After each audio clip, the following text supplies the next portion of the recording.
Black Talk. 1017 The Truth. This is your 1017 The Truth News Update. Hello, everyone. This is Rhea Riley with your news update. Carjackings, robberies, and non-fatal shootings all went down in 2025 across Milwaukee, but city leaders are addressing a rise in homicides. Each homicide in Milwaukee brings pain. There were 142 homicides last year across the city, 10 more than 2024. Mayor Cavalier Johnson is pushing state lawmakers to enact stricter gun laws. There's a problem across the state of Wisconsin. That is why we need our partners in Madison to take this seriously. Police Chief Jeffrey Norman is asking community members to help with prevention. But everybody needs to have a role in the engagement to ensure that we are giving our children as many positive opportunities. In downtown Milwaukee, Neil Doyle, WTMJ News. Wisconsin lawmakers are considering two bills to improve conditions in all jails and prisons across the state. One measure would cap costs on most personal hygiene products for inmates, while the other would require the Wisconsin Department of Corrections to provide free menstrual products. Supporters say while the DOC currently offers some of these products, access isn't guaranteed, leading to health concerns. Both bills still need approval in the Assembly and the Senate. Governor Tony Evers appoints a new judge to Branch 31 after Hannah Dugan's resignation. Milwaukee County Prosecutor Owen Petrowski was originally selected to take over for Branch 38 when Judge Jeffrey Wagner retires in March. The governor is appointing Piotrowski to Branch 31 instead so that normal court processes can resume sooner. Piotrowski starts on February 1st. This has been your news update. Truth in the Afternoon with Dr. Ken Harris is next on the new 1017 The Truth.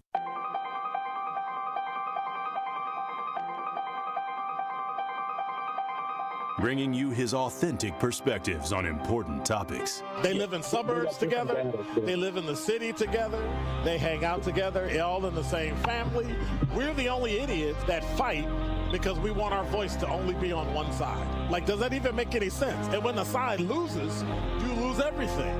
They, on the other hand, have a voice no matter what because somebody that looks like them is always in control. Frank, candid, and straight to the point. Well, it's just a skewed system. Of course it is. It's a lot of judgment. But answer my question, though. Should we let people go? Should we let people go? Like, let's just forget about bail altogether. And if your neighbor commits a homicide and kills people up, if you kill people and they next to you and you just let them come back and live right next to you, they can live upstairs from you. Let them come in your house.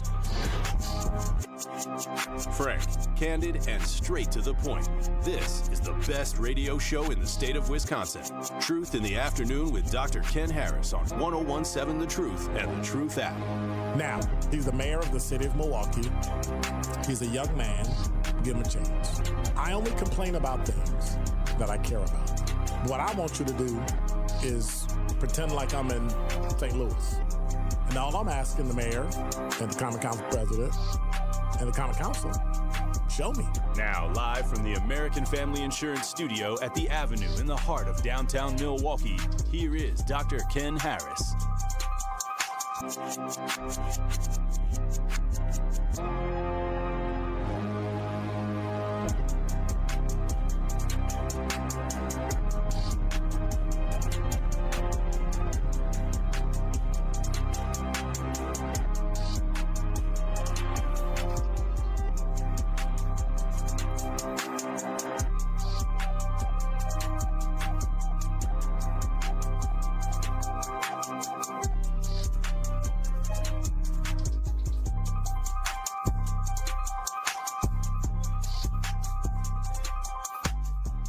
You're listening to Truth. My microphone won't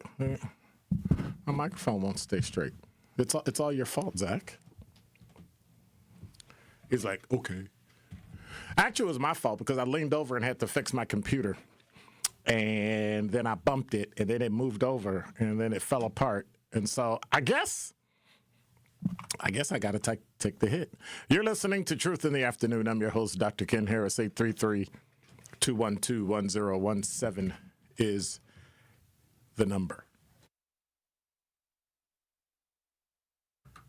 I'm sitting here looking at protests in Minnesota. We're going to be talking about that. I heard Sherwin said some stuff earlier about use of force and law enforcement, and I'm actually going to go through that.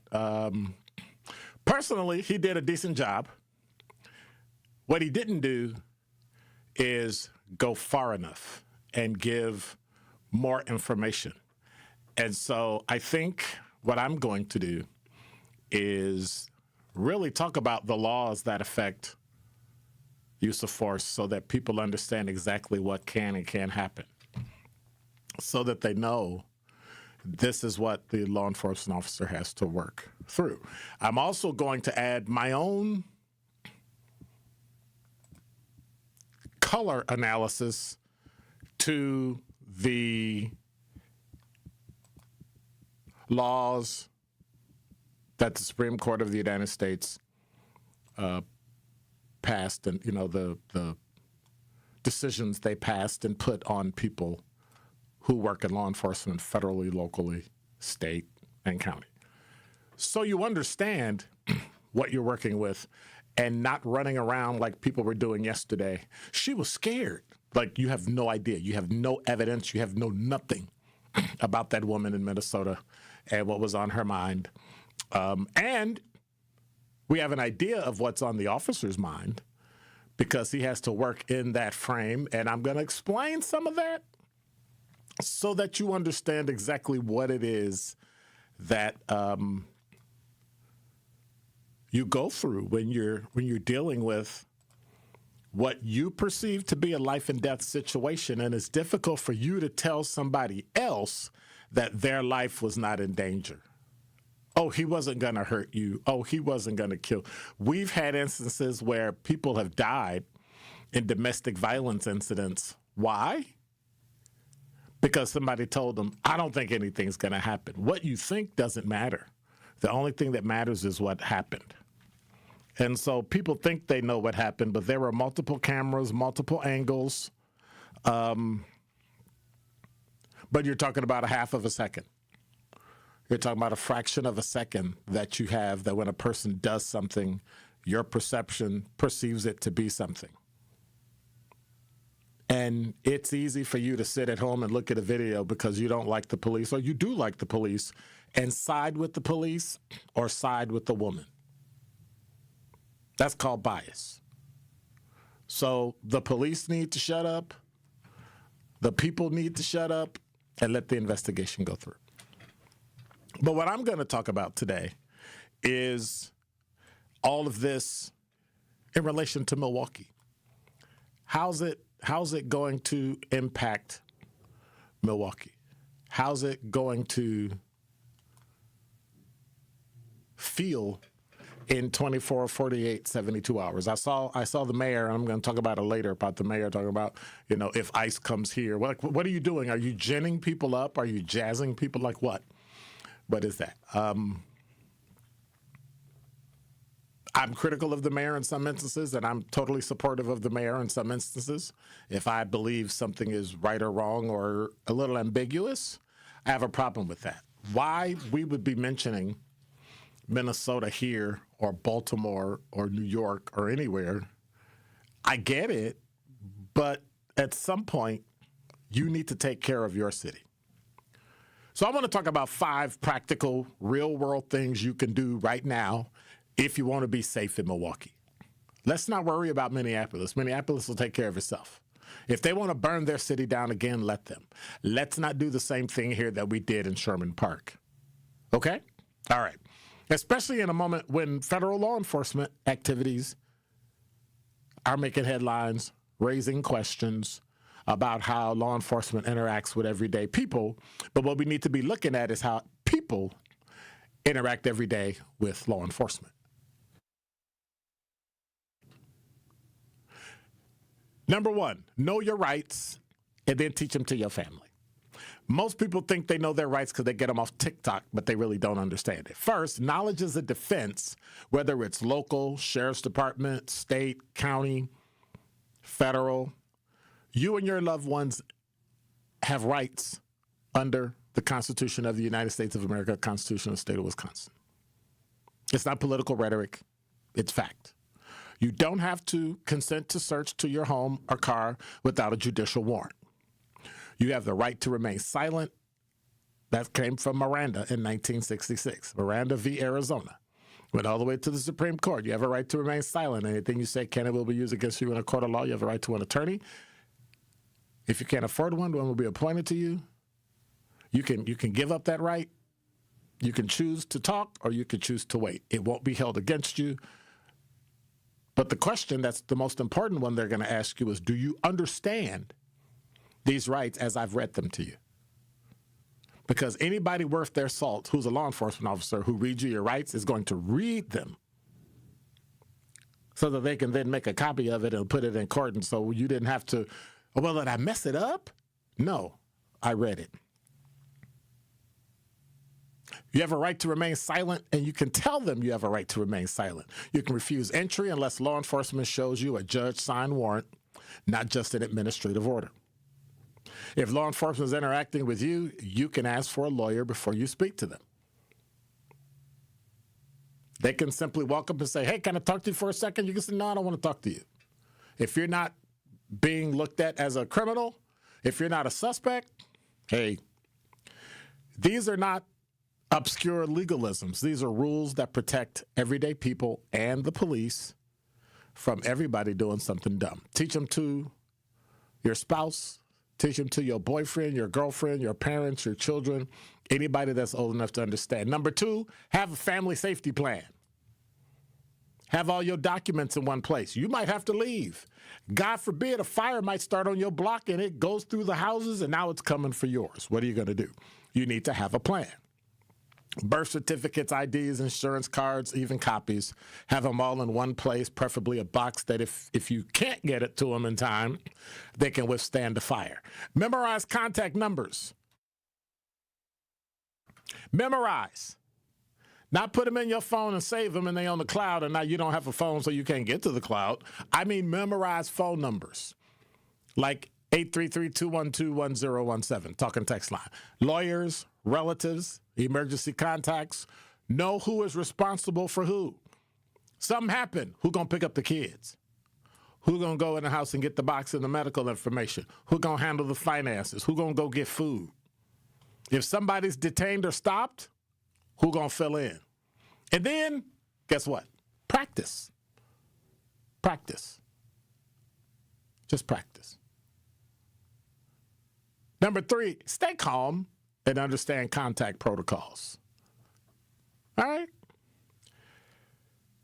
How you behave when you're interacting with law enforcement matters, both legally and, as we know from Minnesota, physically. If you're stopped while driving, pull over, make sure your hands are visible, put them at 10 and 2.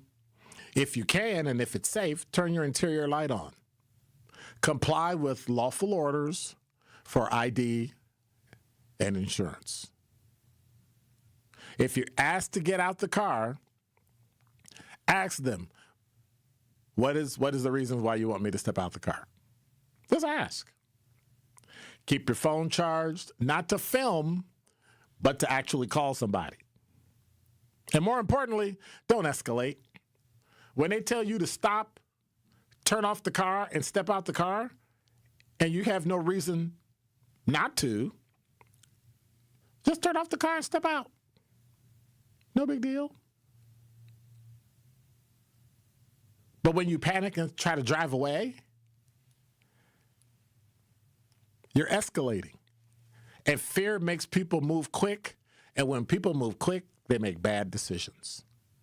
Now, we don't know what happened in Minnesota fully. We have an idea, but we really don't know. They're investigating. Calmness isn't compliance, it's control. If you control you can control the situation. Number 4, build community safety nets. Have a watch network in your neighborhood. Know who your I don't know if I said. Know who your block captain is. Know who your alderman or alderwoman is. Who are your community leaders you can call out, like a Tory Lowe. Get on the Nextdoor app. Get on a GroupMe chat. Get on something where you can alert each other quickly. And look out for unmarked vehicles. You see unmarked vehicles? Watch this. And you might think it's ICE. Guess what you do? What do you do? Oh, I'm going to tell my friends. I'm going to get on social media. No, call the Milwaukee Police Department. It might not be ICE. It might be somebody pretending to be the police. And if they're wearing masks, you have no idea unless they get out and they have police or ICE or whatever on their vest or jacket. So what do you need to do? Call the police. And then support some of these local advocacy groups that train. Don't always want to hear everything that tickles your ear and makes you happy because it sounds like they agree with you. Take the information that you need in order to be safe. Don't just take everything that you agree with politically, whether you liberal or conservative. Don't just listen to those things that you agree with and then dismiss everything else. It just might save your life. And then lastly, stay focused. Separate facts from fear. Information should shield you. You shouldn't be cutting people with it. Right now, 15 minutes after the hour, everybody's reacting to the fatal shooting of Renee Good by ICE during federal enforcement in Minnesota. Now we got protests, we got tear gas, we got outrage, we got conflicting narratives. Federal enforcement operations are serious. They're high pressure. And they can involve multiple agencies with unpredictable outcomes. So somebody that stands there and says, this is what I thought would happen, if you thought that now, then you should have been saying it months ago, and you didn't. Just because it was unpredictable in Minnesota doesn't mean it's going to happen in Milwaukee. So what do? Here's what we're going to talk about today. Local law enforcement policy around federal agents. We're going to talk about that. Milwaukee police, clear procedures, whether they can or cannot operate with ICE. Understanding constitutional rights. Rely on trusted news and verified sources, not social media. And then stay engaged with what the city is doing, what public safety announces to you. Facts give clarity, fear causes confusion. We saw that already. Safety is not a feeling. It's a frame that you live within. It's knowledge plus preparation plus, here's the big one, calm action. You have rights and you have a plan for everything and every member in your family. It's building community safety nets, watching out for each other.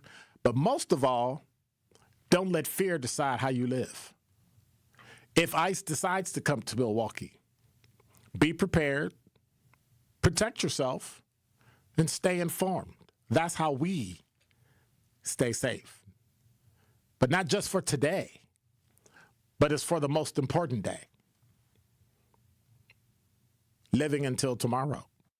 And that is Dr. Ken's Truth on the new 101.7 The Truth. This is Sherwin Hughes from The Truth with Sherwin Hughes. And Truth Nation, you can now watch my show live on YouTube every day from 9 a.m. until noon. Yep, you can get 3 full hours of watching Sherwin doing his thing streaming live on YouTube Monday through Friday. You'll get the same insightful conversations about policy, politics, and lifestyle while also seeing my reaction to the unpredictability of our listeners. So go to YouTube right now, subscribe to 101.7 The Truth, and see this wonderful smile live every day. One of the best things about the holidays is going home and spending time with family and friends. One of the worst things, getting there. Holiday travel can be tough, especially driving.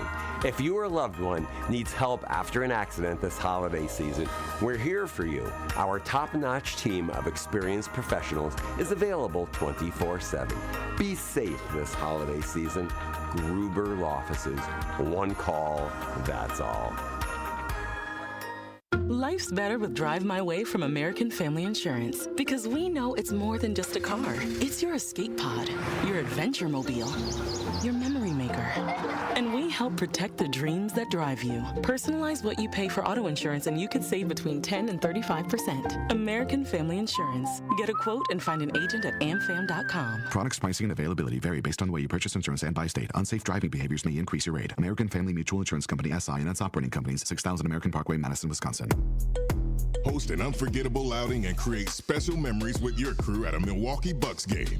Groups of 10 or more can score ticket savings, block seating, and take part in special activities on game days. Showcase your team's talents on center court, score a high five from the pros, and more. There are great options for groups of all sizes. Start planning your ultimate Bucks basketball game day experience today at bucks.com/groups. That's bucks.com/groups. Real talent is defined by what people can do, not where they learn to do it. So by stopping at the education section of a resume, you might throw away the perfect hire. You might miss someone who has valuable skills to offer to help your business thrive right now and in the future. Because the truth is this: Skills First Hiring helps you see talent others miss, like more than 70 million stars, skilled through alternative routes. When you let their story unfold, you gain a competitive advantage, because hiring managers who start with skills are 60% more likely to find a successful hire. See the real person, complete. See what others miss. Hire skills first. Learn why it's a competitive advantage at tearthepaperceiling.org. Brought to you by Opportunity at Work and the Ad Council. This is Truth in the Afternoon with Dr. Ken Harris on 1017 The Truth app, and 1017thetruth.com.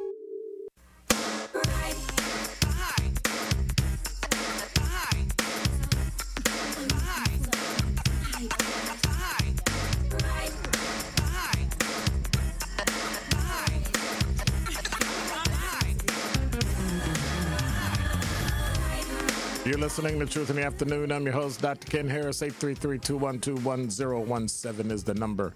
It is, oops, I was about to say the wrong one, 22 minutes. As soon as I said, I was about to say 21, and then I looked up and I realized, wait a minute, that said 58 seconds. And by the time I looked back up, it said 22 minutes after the hour. 43 degrees, it's raining. Low tonight is 30, so we got to plan a meetup. I talked about it all year, and we never really did it. And so we need to plan a meetup to go, like, just hang out and chill and talk. And except we can't talk about, like, the truth.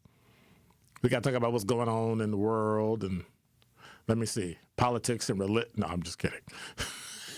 The fight broke out when Dr. Ken was trying to talk to some of his fans, and they let him have it. Yeah. Anyway, that's why I got study hall, so I can be with my adored fans. Or they let me in, because actually it's their study hall. They let me in, so I'm just saying. Hey, what's up, Kwanda, Sincere, Ronnie, Ray, Real, SE? What's going on? Who is, I don't know how to say that, Gloash? Galosh? Dimitri, what's going on? Lucretia, hey. Africa Queen. What it do, Dr. Ken and chat family? Like that shadow, Dr. Ken, handsome as usual. Where? Anyway, I guess thank you is in order. At least try to show some humility. Kwanda said, Dr. Kim, so it's safe to say this is pre-Friday pop-off. No. We might get some more information between now and tomorrow. Then, yeah. So, unless you're just hoping, right? B. Bruce said, in case going forward, have a bulletproof cover blanket in your car if a hillbilly cop accosts your vehicle. Well, I don't think there's any such thing as a bulletproof. First of all, there's nothing bulletproof. Like, I need y'all to, like, drop that word out of your vocabulary. There's bullet resistant, but not bulletproof. If the caliber of a bullet gets big enough, wearing a vest is like wearing crepe paper. You may as well have air. Same thing with glass, right? Drop a bomb on somebody. Oh, I got bulletproof glass. You just got incinerated and vaporized. Well, I don't know if that's going to matter. Like, start to think, many times we wear those things because you have to play the odds. But I get it. But a blanket? Come on now. That's some James Bond stuff. Kwanda, hope you are doing well. Thank you for that, Africa Queen. She said, hey, well, you doing? Let me see. I'm just reading through the chat. Curly Q finally made it. Thomas, Sir Chance. So look like everybody up in here. She said, "Oh, with breaking news always happens during study hall. I'm sure you'll." I'll what? Wow. I hope that's pop off. She said, "Hope I poo off." Wow. I know what you're trying. I know she's trying to say. It's a double entendre. I know.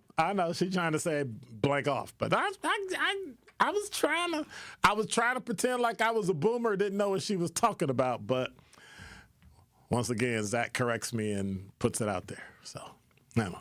833-212-1017 is the number. Al, what's going on with you? Well, my question is, and I want to keep it educational. Let's say an ICE agent or somebody in law enforcement, if they kick in your door and they have no warrant, do you have a right to blow their head off? Well, technically, no. Oh, so if they come in your house and they have no warrant and they're there to terrorize, and your goal is to protect your family, you can't shoot upon them coming across the threshold? And first of all, I don't give legal advice, so this is opinion.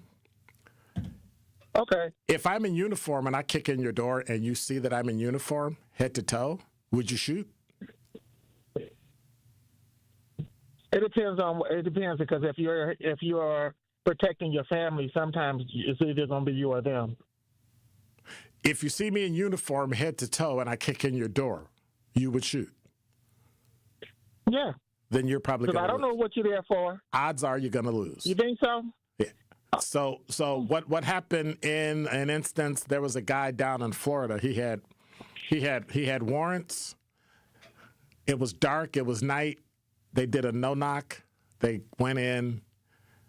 He shot at the officer who was trying to climb through his window, and they tried to charge him with attempt homicide. Well, he had the warrant, so he was going back to jail. But they found him not guilty. They found him not guilty because they didn't use normal entryways to gain access into the house. I'm in a sound sleep. You kick my door in and holler police, I reasonably believe that's the police. But when you're climbing into my bedroom window where I'm asleep, you're a burglar. And he got shot. And they tried to charge him with attempt homicide. He got found not guilty. Oh, okay. Well, thank you. So what I'm saying is you can't generalize. It depends on the circumstances and the context where it happens. So you can't go from. Oh yeah, because Okay, because I notice a lot of times, some people are very protective of their family, and if somebody coming in, the first thing they're gonna think of is protect my family, versus saying, hey, what are you doing here? That's all. I'm just asking, just in case, so if a person might ever be in that situation, and somebody come in their house. And their goal is to protect their family. Maybe you might want to turn the lights on and see who the heck it is and say, who are you? Get out something. Like, really? I wouldn't do that, though. Well, then that's why you'd probably get shot. All right. Thank you much. Appreciate it. What if I catch them first? Have a good one. Bye-bye. Watch this. It's the police. You're probably not going to catch them first. If you wake up after they break into your house, you lost. I'm just saying. 833-212-1017 is the number. As always, my producer has caused us to run over time because there's nobody else I can blame, because the only person whose fault it is for being late and not playing the commercials is me. But then that would take me being a humble servant of Truth Nation to say, yeah, I messed up. This is my fault. But then Zach is sitting right there. 3, 2. No more accidents around the area, so that's good. We've got. You got to press the button, Dr. Ken. I know what you're talking about. And that was 1017 The Truth Traffic. Here's again Debbie Lazaga. No more accidents around the area, so that's good. We've got southbound 43, though, backing up from Keith all the way down through the Marquette interchange. You'll be back on the brakes from about Beecher down towards the Howard Avenue area, so just be extra careful with that. Northbound's backed up through the Marquette all the way up to Keith. Westbound 94, we're seeing delays basically from just before 27th Street past Mitchell Boulevard. Eastbound's got some backups in Waukesha County from Highway F all the way to Calhoun. Back on the brakes from just before 84th Street to about Holly Road and again through the Stadium interchange. And checking the TMJ4 Storm Team forecast tonight, scattered rain, isolated thunder showers, mostly cloudy and breezy with a low of 37. Tomorrow, slight chance for morning rain snow mix, becoming partly cloudy, a high 43. From the WTMJ Traffic Center, I'm Debbie Lazaga on 101.7 The Truth. He's the voice for the people and the community's connection to change. It is what it is. It's taxpayers' dollars. It's like monopoly money. It's like, you know what? We can just pay our bills with this money. You know what? The homeless, they already out there. They already in the tent. I walked past the other day. They were out there having fun and singing and stuff like that. I mean, this is what I'm saying. This is the attitude. Like, you know what? We're going to just take this money, right? We'll think about this in 2 months. We'll reconvene after we pay off our bills, and see what we got left. Yeah, Christmas coming up. Yeah, we got Christmas coming up. Yeah, basically, yeah. And it's just like this nonchalant attitude with the taxpayers' dollars. You know what? Look at MPS. Look how much money we threw at MPS right here in the city of Milwaukee. We throwing money at these places. Like, it ain't like they don't have the funding. The Tori Lowe Show, weekdays from 1 to 4 p.m. Live on YouTube and right here on 101.7 The Truth. Teachers are dynamic leaders, shaping a new generation. They bring a variety of perspectives from diverse backgrounds, innovating how they teach to prepare students for our fast-changing world. Achieving this takes skill and expertise. They're tireless explorers, creatively discovering a universe of solutions, telling stories, experimenting, inspiring, mentoring, connecting cultures, and connecting with each other. Leading by example. Experience the unique joy of helping students thrive. Teaching is a journey that shapes lives. Are you ready to begin? Explore teaching at teach.org, a campaign supported by the U.S. Department of Education, teach.org, and 1 million teachers of color. Hey there, Jane Lynch here. You want to hear something funny? Too bad. You want to hear something uplifting that will inspire you? Good. Because today, I want to talk to you about Direct Relief, a humanitarian organization that does seriously good work when it counts. Fires, hurricanes, earthquakes. When disaster strikes, Direct Relief immediately shows up with medicines, medical supplies, and everything doctors and nurses need to save lives. Let's ship her out! Every day across the United States and around the world, they're making an enormous difference. If someone needs help, Direct Relief helps. No politics, no red tape. Hey, what you doing over there? Oh, I'm packing insulin for kids with diabetes. See, every box here is literally a lifeline for someone in critical need. So check them out at directrelief.org and donate if you can. You might just bring a smile to someone's face.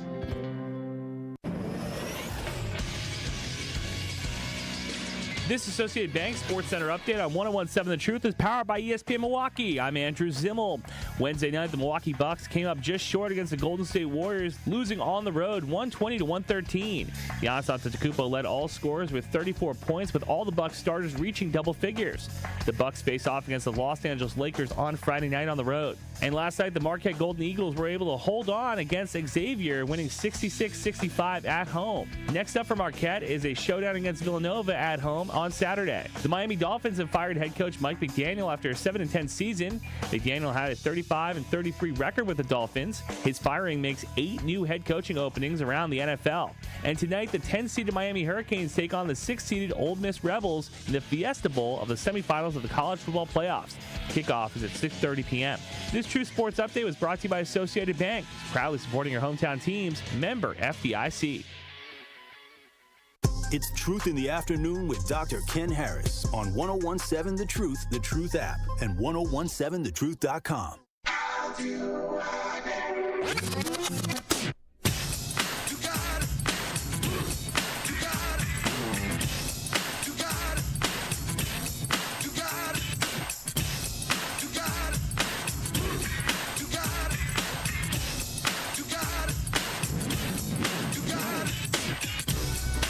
You're listening to Truth in the Afternoon. I'm your host, Dr. Ken Harris. 833-212-1017 is the number.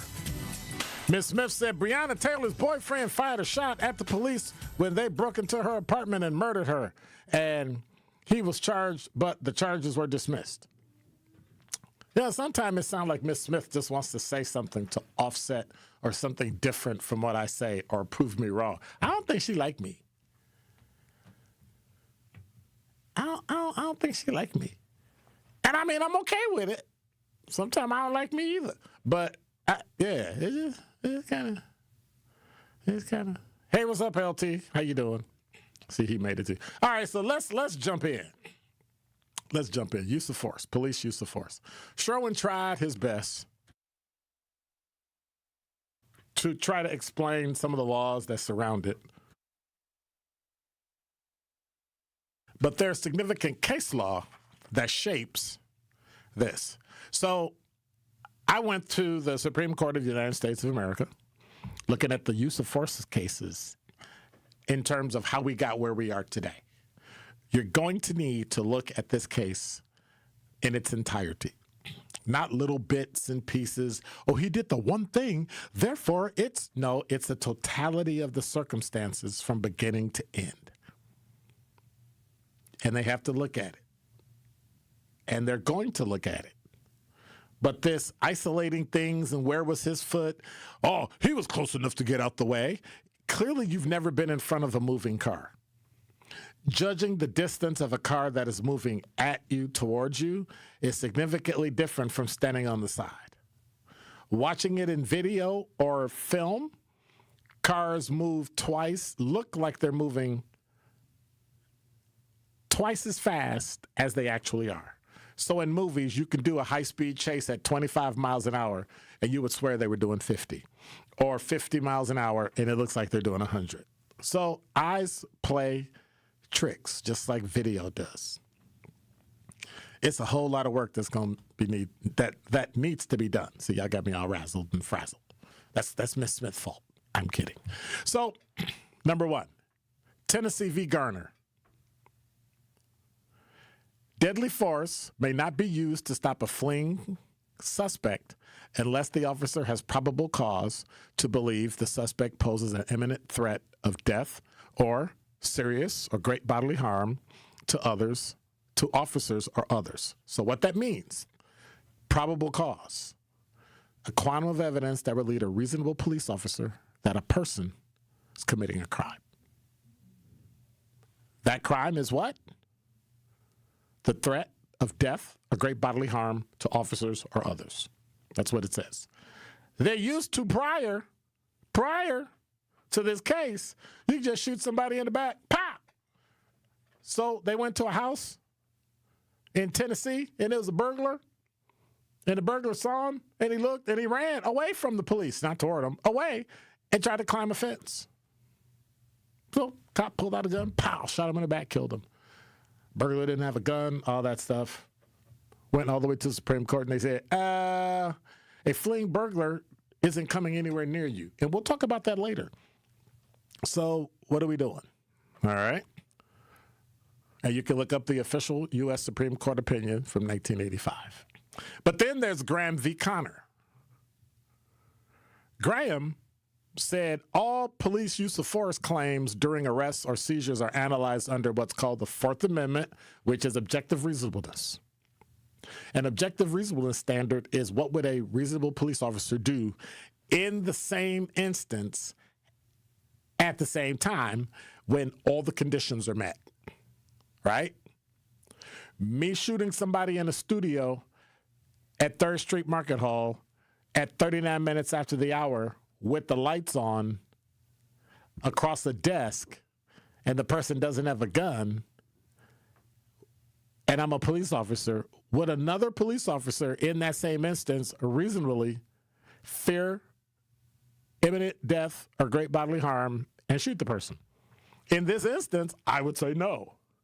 Therefore, I would probably, if I go to court, be found guilty.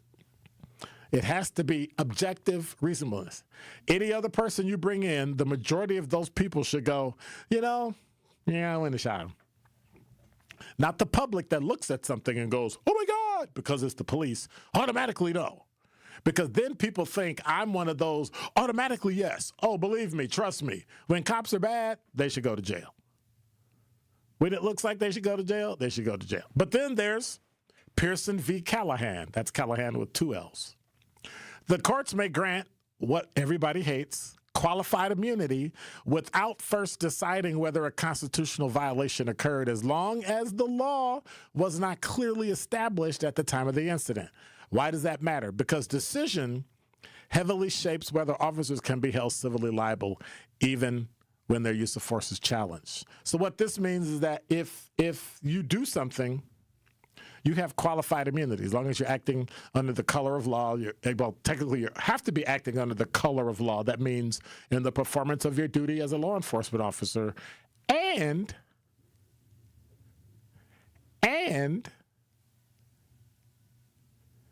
you followed the rules. If the rules and the training and the procedures all are in line, you have qualified immunity. Then there's Plumhoff and Rickard. What this said is that police may use deadly force to end a high-speed pursuit when the suspect's actions pose a grave risk to the public under Fourth Amendment reasonableness standard. So it's not that you can't use deadly force, it's what kind of deadly force. That's why we've established what's called the pit maneuver, police intervention technique. So you can get to the back of a car and steer and cause the car to swirl out of control and then swirl in a circle and stop, and then you can take them. That would be considered under Plumhoff and Rickard. Does that make sense? I'm not a lawyer, but I'm just applying it to it, right? That was in 2014. Because at some point, you shouldn't be able to just shoot somebody and leave, and then I can't chase you and I can't shoot you. You don't really want to shoot somebody in a moving car in many cases, unless your life is being threatened, because now you've just created a 2-ton unstoppable bullet. But I digress. There's Kingsley v. Hendrickson. What this established was excessive force claims by pretrial detainees are judged by objective reasonableness without requiring proof of an officer's subjective intent. Basically, they're just saying, did it happen or not? And when it happened, was it reasonable? I had a person that went down to the jail. They got to the jail. I got a phone call from the inspector. Hey, yeah, you need to report down to jail because they said you beat up a prisoner. I was like, what? Yeah, you beat up a prisoner. He's got a black eye, cracked orbital, broken nose. Huh? I got there. Sure enough, guy was beat to crap. And then they asked me, did you do this? And I'm like, no. Well, how can you prove it? Oh, I got video. I filled out a report at the district and put him in the wagon and let him go. Now, the problem was in the back of the wagon, this is years ago, decades ago, back of the wagon, he was calling black people the N-word. He was a white guy from the South Side. Needless to say, by the time he got downtown, something bad happened. So they blame me. So without requiring proof of an officer's subjective intent, he still complained because he has a right to. And then they found out later, well, actually, I didn't do it. But that's another case.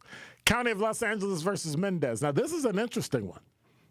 The court rejected the Ninth Circuit's provocation rule. A prior constitutional violation does not automatically make a later use of force unreasonable. In other words, it makes no sense to say someone is provoked. Right?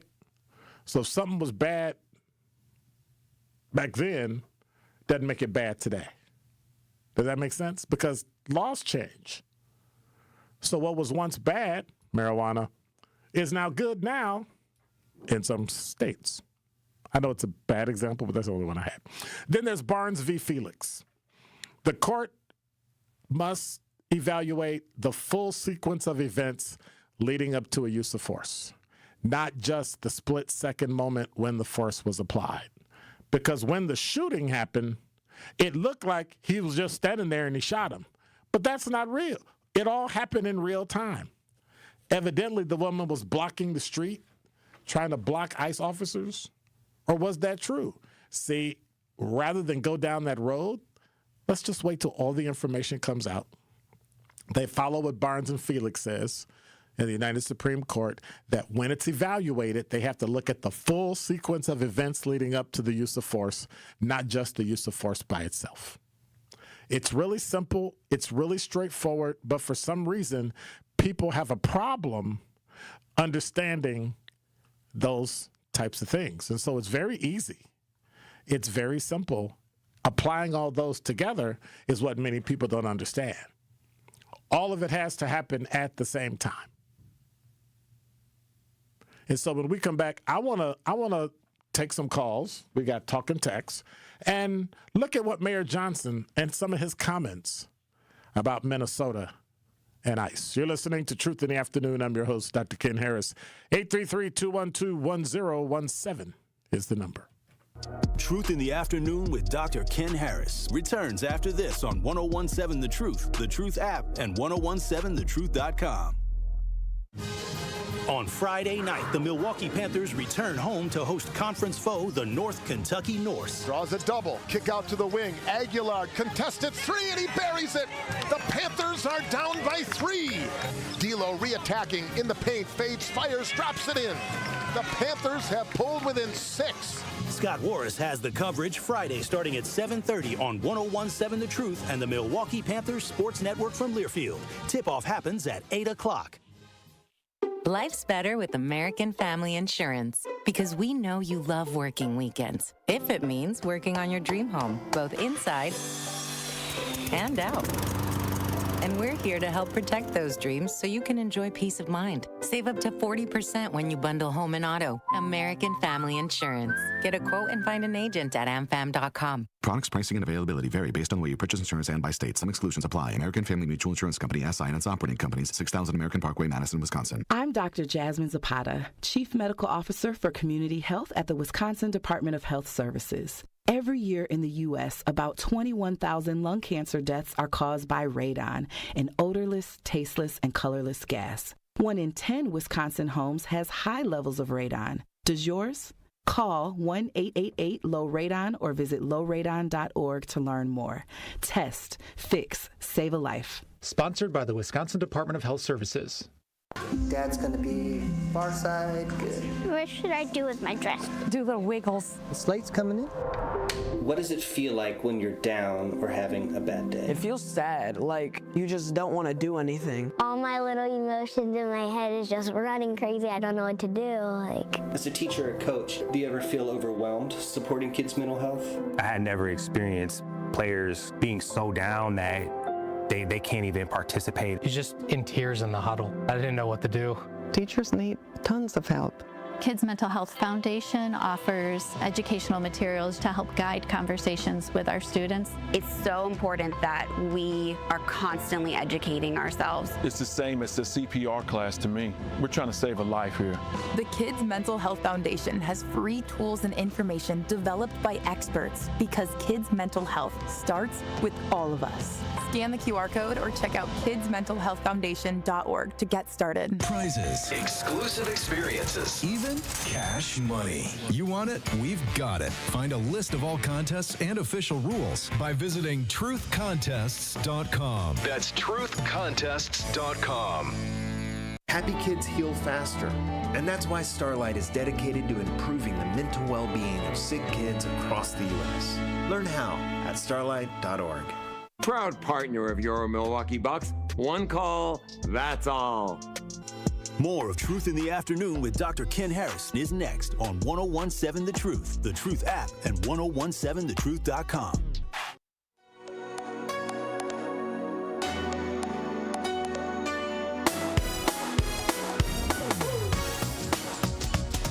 You're listening to Truth in the Afternoon. I'm your host, Dr. Ken Harris. 833-212-1017 is the number.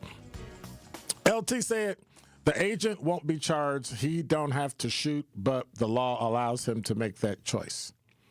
I don't know if you can say that. Like, I sent him a note back. He added he can say he was protecting others. That's covered by law. And I said, but in context, you cannot say he doesn't have to shoot. Only he can say and make the decision whether or not he has to shoot, because and that may be what you're trying to say, because only he can make up his mind. And so that split-second decision, I don't think people really understand. Y'all need to go to a police, one of them open houses or training academies, citizen academies, so y'all can stand up there and get the same training police do and say, make up your mind and tell me whether or not you shoot or don't shoot. They was shooting dogs, babies, pregnant women, handicapped men. They were shooting everybody. And then they went, oh, I get it. Yeah. That's why the training is there. Al from Sherman Park, you're on the award-winning 1017 The Truth. How are you? Hello, Dr. Ken. I want to start out with a statement before I get into my question. Going back to 1933, when Immigration and Naturalization Service began, they've always had the ability to carry a weapon and to use deadly force if necessary. 2002, they became ICE as they moved over to Homeland Security, because they used to report directly to the Department of Justice when they were Immigration and Naturalization. Now they're under DHS. Anyway, the question is, what is the difference between protesting, harassing law enforcement, and obstructing law enforcement? Well, the only thing about that's illegal is harassing law enforcement. I don't understand your question. From whose point of view? From the law enforcement officer's point of view? From the court's point of view? Like whose? Let's say your role as an officer. At what point can you harass, or does it become harassment of a police officer to follow them, to interrupt them, to dox them? If I'm in public, doxing is illegal. Right? Doxing is bad. But if I'm in public and you're following me, there's nothing I can do. At what point in your work does it become obstruction? If you stop me from being able to carry out my duties. Okay, so if they drive a car into the middle of your scene where you're trying to carry out or effect an arrest or investigation, is that obstruction? It doesn't matter. They asked her to leave. She wouldn't get out the car, and it escalated. So we're not going to blame the victim for something because she was doing what her heart and her mind told her to do, to stand up for somebody who couldn't stand up for him.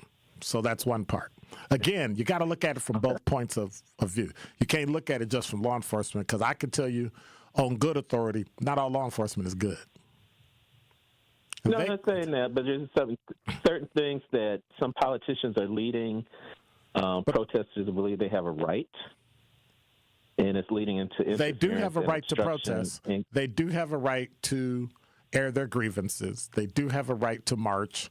And in some instances, they'll walk across the street and block your way, and they're in a public thoroughfare. It depends on what the cops want to do. I'm pretty sure those agents didn't wake up and say, I think I want to kill somebody today. That's the worst thing that can ever happen. No. But let's not make it lean on one side or the other, because it's unfortunate, because 2 families got changed yesterday, and you can't take it back. So we can't attribute blame to her for something she did because she reacted like a human being and panicked. I don't even know if she did. She might have did it on purpose. We'll never know. Okay, and is a car a lethal weapon? Depends on how it's used. See, LT said he was able to get out of the way. You can't say that. You don't know where his weight was shifted. You don't know how he was standing or where he was leaning. You have no idea. You just see him there. But if you don't think you can get out the way, see, again, it's a split-second decision, and the only person that gets to make that decision and have the reasonableness is the person who feels threatened. Would you say that to a woman who shot a guy who came into the house and then found out he didn't have a gun, and you start screaming and howling about, oh my God, you shot my brother, only to find out that your brother was there to do something wrong, but it didn't matter because he got killed before he did, but he don't have a weapon. I don't know if that's nah. Okay, there is a legal standard, according to the Supreme Court, that you can't second guess the officers. No, you can second guess the officer. That's why you go to court. Well, I'm talking about armchair quarterback it after the fact. That's your right as a human being and a citizen. Decision. Well, again. Well, this legally. Go ahead. Legally. Yeah, you can do legally. That. Yeah, you can. I mean, you can guess, but legally in court, they give the deference to the police officer's decision making in split seconds. No, you always want to err on the side of the evidence that you have. LT said he was able to get out of the way, draw his weapon, and fire through the passenger window. He didn't fire through the passenger window. It went through the front window on the bottom right portion of the windshield, number one. Number two, the time it takes that when a car is going in an opposite direction, I could have shot up the whole car in like less than a second because the car's moving and I'm moving. When you don't understand anything about physics and you don't understand anything about use of, I'm not talking about you, Al, and you don't understand about use of force, you can't make those kind of decisions. You don't understand what it is you're talking about.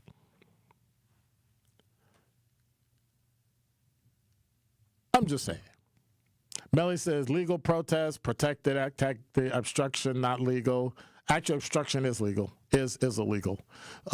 She bears responsibility for her death. What was her goal? Why was she doing it? If not there, no trigger finger theory. There's no trigger finger. Y'all just be adding stuff that's just not there. Let it go and let the evidence speak for itself. Okay? You're listening to Truth in the Afternoon, Top 5 at 5 next.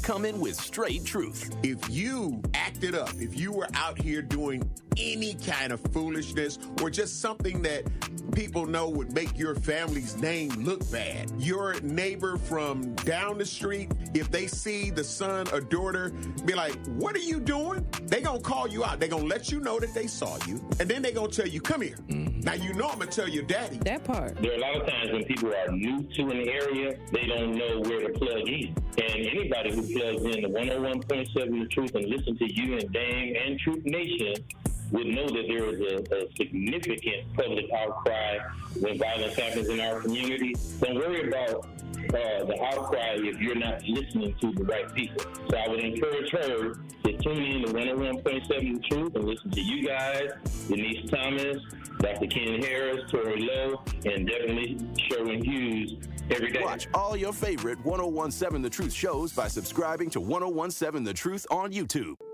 Hi, I'm Vanessa Williams, and I want to share with you the role that diabetes has had in my family. I lost my grandmother at the early age of 64 due to complications with diabetes. She was warm, generous, and a constant encouragement for me to follow my heart. Did you know that African Americans experience chronic kidney disease at a rate that's 25% higher than white Americans? And we're almost 4 times more likely to develop kidney failure. Diabetes and high blood pressure are leading causes of kidney disease, which can result in kidney failure, needing dialysis, or a kidney transplant. The good news is that you have the power to check out how well your kidneys are doing and learn ways to prevent them from failing. So go to your doctor and get yourself checked out. Visit linkbylovetv.org to learn more. Get the facts, get checked, and get healthy. Pollution from trucks is a public health crisis. Diesel-burning trucks belch dangerous levels of pollution, and communities living near ports and along freight corridors breathe especially high levels of this dirty air. But this crisis has a solution. My name is Sasan Sadat, and I work for Earth Justice. I'm working to clean up our air quality, particularly for communities that bear the burden of diesel pollution. For the sake of our lungs, our health, and our climate, the future of trucking in this country has got to be zero emissions. Until then, I will never rest. Earth Justice is a national legal nonprofit defending the environment and people's health. Earth Justice is fighting to save lives, protect our climate, and strengthen our economy through the shift to zero emissions. If clean air matters to you, visit us at earthjustice.org. Earth Justice, because the earth needs a good lawyer.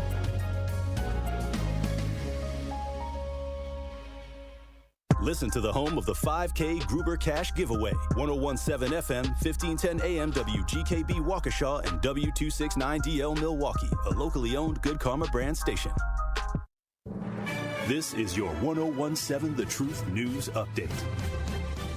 Hello, everyone. This is Rhea Riley with your news update. Carjackings, robberies, and non-fatal shootings all went down in 2025 across Milwaukee, but city leaders are addressing a rise in homicides. Each homicide in Milwaukee brings pain. There were 142 homicides last year across the city, 10 more than 2024. Mayor Cavalier Johnson is pushing state lawmakers to enact stricter gun laws. There's a problem across the state of Wisconsin. That is why we need our partners in Madison to take this seriously. Police Chief Jeffrey Norman is asking community members to help with prevention. But everybody needs to have a role in the engagement to ensure that we are giving our children as many positive opportunities. In downtown Milwaukee, Neil Doyle, WTMJ News. Wisconsin lawmakers are considering 2 bills to improve conditions in all jails and prisons across the state. One measure would cap costs on most personal hygiene products for inmates, while the other would require the Wisconsin Department of Corrections to provide free menstrual products. Supporters say while the DOC currently offers some of these products, access isn't guaranteed, leading to health concerns. Both bills still need approval in the Assembly and the Senate. Governor Tony Evers appoints a new judge to Branch 31 after Hannah Dugan's resignation. Milwaukee County Prosecutor Owen Petrowski was originally selected to take over for Branch 38 when Judge Jeffrey Wagner retires in March. The governor is appointing Piotrowski to Branch 31 instead so that normal court processes can resume sooner. Piotrowski starts on February 1st. This has been your news update. Truth in the Afternoon with Dr. Ken Harris continues on the new 1017 The Truth.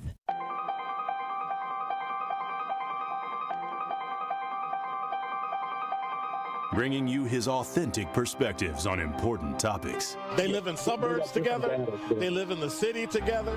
They hang out together, all in the same family. We're the only idiots that fight because we want our voice to only be on one side. Like, does that even make any sense? And when the side loses, you lose everything. They, on the other hand, have a voice no matter what because somebody that looks like them is always in control. Frank, candid, and straight to the point. Well, it's just a skewed system. Of course it is. It's a lot of judgment. But answer my question, though. Should we let people go? Should we let people go? Like, let's just forget about bail altogether. And if your neighbor commits a homicide and kills people, if you kill people and they next to you and you just let them come back and live right next to you, they can live upstairs from you. Let them come in your house. Frank, candid, and straight to the point. This is the best radio show in the state of Wisconsin. Truth in the Afternoon with Dr. Ken Harris on 1017 The Truth and The Truth app. Now, he's the mayor of the city of Milwaukee. He's a young man. Give him a chance. I only complain about things that I care about. What I want you to do is pretend like I'm in St. Louis. And all I'm asking the mayor and the Common Council president and the Common Council, show me. Now, live from the American Family Insurance Studio at the Avenue in the heart of downtown Milwaukee, here is Dr. Ken Harris.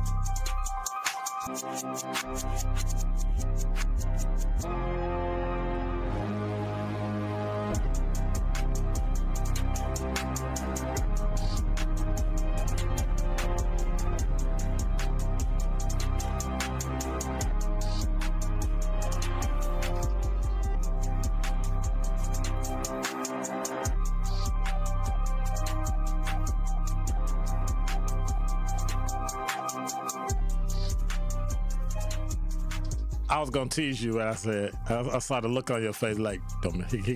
Zach got a look on his face, like, don't mess with me today. It was about to end, anyways. I'll turn you off. Like, do not mess with me today. Like what? Like his eyes were like, what? It was literally 15 seconds. His eyes were like, what? That's a lot of time, 15 seconds. Do something about it. You can get shot. Oh, what? Oh, you wait. You wait till this show is over. You lucky it's Thursday, though. I'll hit you up tomorrow. Hey, the award-winning 101.7 The Truth is the proud home of Milwaukee Panther basketball. Panther basketball is back in action tomorrow night, Friday night. So I get to pop off and you get to pop in because they come home to take on the Northern Kentucky Norse at UWM Panther Arena. Scott Warres has the coverage starting at 6:30 p.m. on 101.7 The Truth and the Milwaukee Panthers Sports Network from Learfield. Tip-off is at 7. So come check it out. 833-212-1017 is the number right now. Dun, dun, dun, dun. It is 42 degrees, still raining a little bit outside. Low tonight, be about 31. With the wind chill, it feels like 37. The high today was 52. When I was heading in, it was like 49 degrees. I was like, whoa. Whoa, I wanted to play a heat wave, but yeah. Didn't quite work out like that. Well, believe it or not, the weekend update, another possible soaking rain is going to be coming. I think January was set as being one of the snowiest months, but evidently it's going to be rain, and more rain. They're expecting up to maybe 0.75 to an inch of rain. Because it starts, this afternoon, and the rain could be a bit showery, and then little pockets here and there and here and there. And that's the kind of, I wish it would just rain and stop, but it would rain, and then it stops, and then it rains, and then it stops. It goes off and on and off and on. Just rain, and then be done, and be over. So we're going to be getting mixed showers through Saturday. Not looking forward to it, but there are worse things in the world. I just can't think of any now. Oh, I know what it was. City of Milwaukee. We got old highways. We got old bridges. We got old streets. We got old people. And now we got old buildings. Number 5. From CBS 58, the Department of Neighborhood Services is assessing the structural integrity of a building after a garage floor collapsed at an apartment building near Knapp and Astor. That was yesterday. Milwaukee Fire Department said a driver pulled into a parking stall, heard a noise, backed out, and then pulled back in when the floor collapsed. The car fell into the hole. The driver was able to get out without injury. Fire Department says concrete had been newly poured over an aging floor, causing it to give way. Is that like new wine and old bottles, or old wine and new bottles? Anyway. Department of Neighborhood Services said this morning that a pipe underneath the flooring system broke in the collapse, and as a part of the heating system, all units temporarily lost heat. They say an emergency repair was made with heat fully restored to 7 of the 8 floors by 1:30 a.m. Residents are allowed to stay because the issue is isolated to the garage. They're calling the incident a structural failure of the flooring. However, a full assessment has been ordered from an engineer's report because bottom line is that building is, can you imagine how many old buildings are in Milwaukee that you walk into every day? Remember how and I forget how long ago it was, and unfortunately for the family, when the siding fell off the parking garage downtown across the street from the park and killed the young man?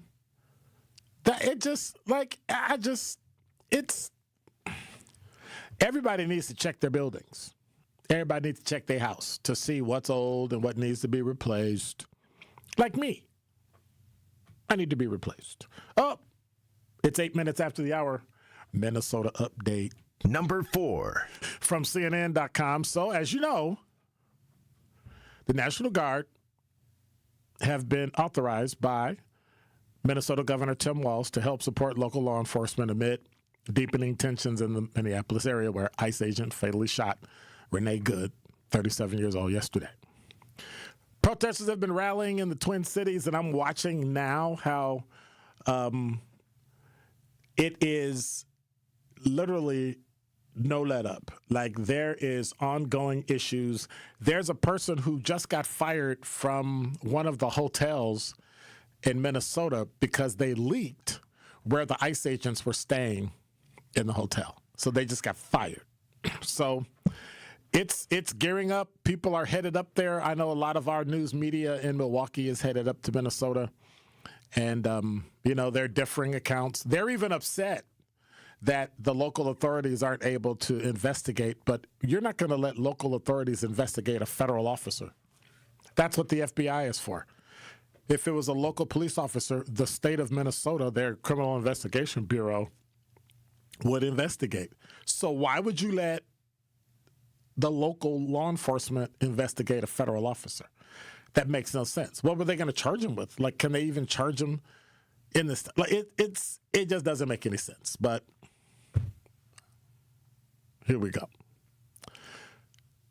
They got multiple images, multiple angles of the shooting, and the video talks about it, but you can't really understand what was on her mind, and you don't know what happened prior.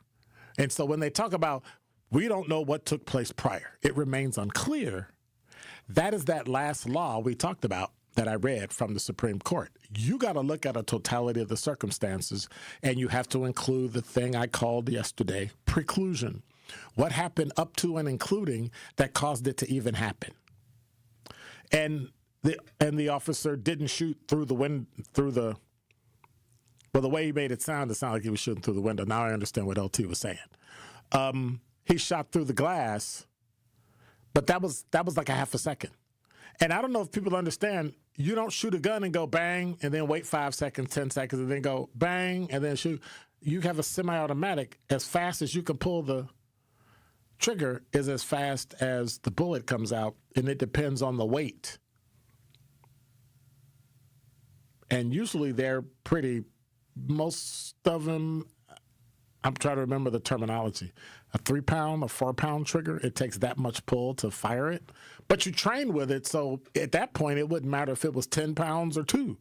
If you train with it, you're used to it, so you can do it at a rapid pace.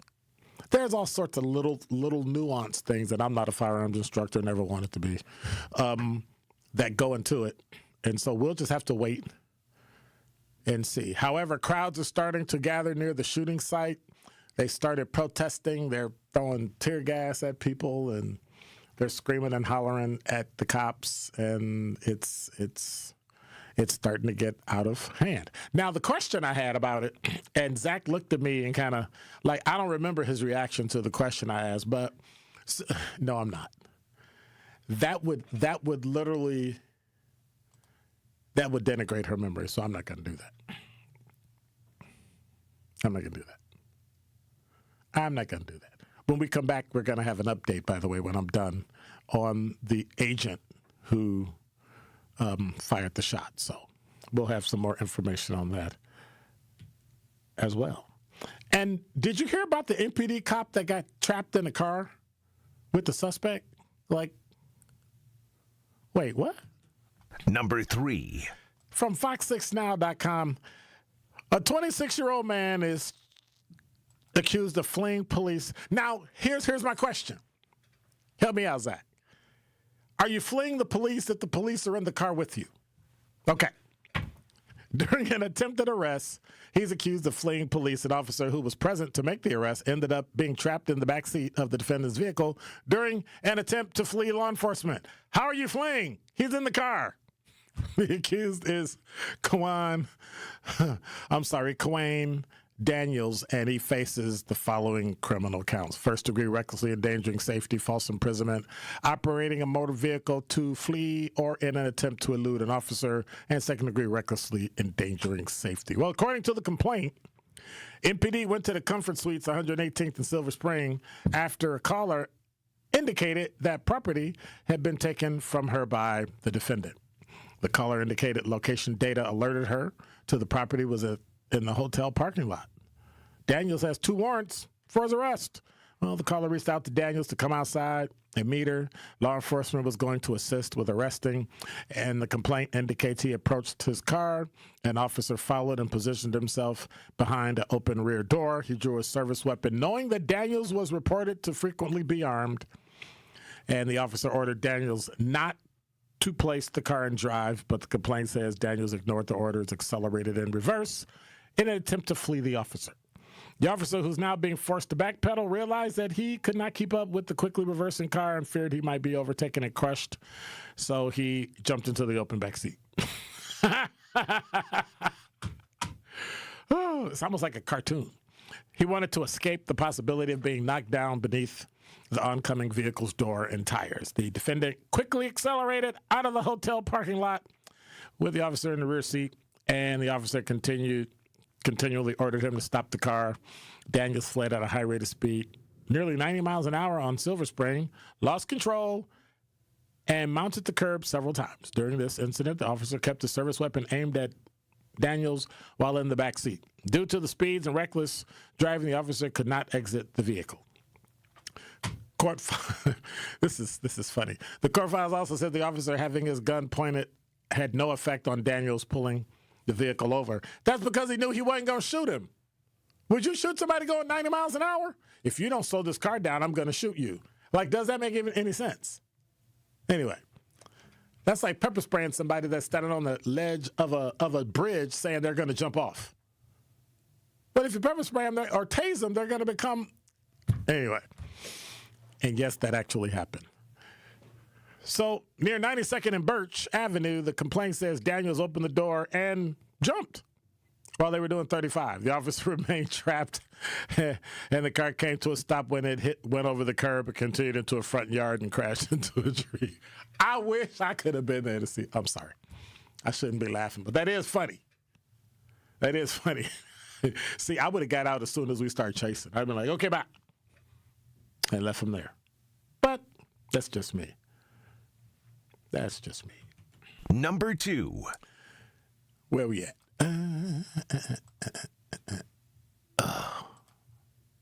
Uh-oh. I miscount again. I clicked something twice. What did I do? 1, 2, 3, 4. Oh, this should be... Number 1. That's what it should be. So... From CBS 58, from WISN, the principal of Christ Alone Lutheran School in Thingsville, Mike Henning, is facing charges for allegedly failing to report the abuse of students by a teacher to police. Now, this is an interesting story about mandatory reporting. Christ Alone Lutheran School was rocked last year by sexual abuse charges against teacher Daniel Rick. Rick is accused of pulling 9-year-olds onto his lap, giving them back rubs, and even exposing himself. Henning is accused of brushing off parent complaints, even though, as a mandatory reporter, he is required to tell police of any alleged abuse.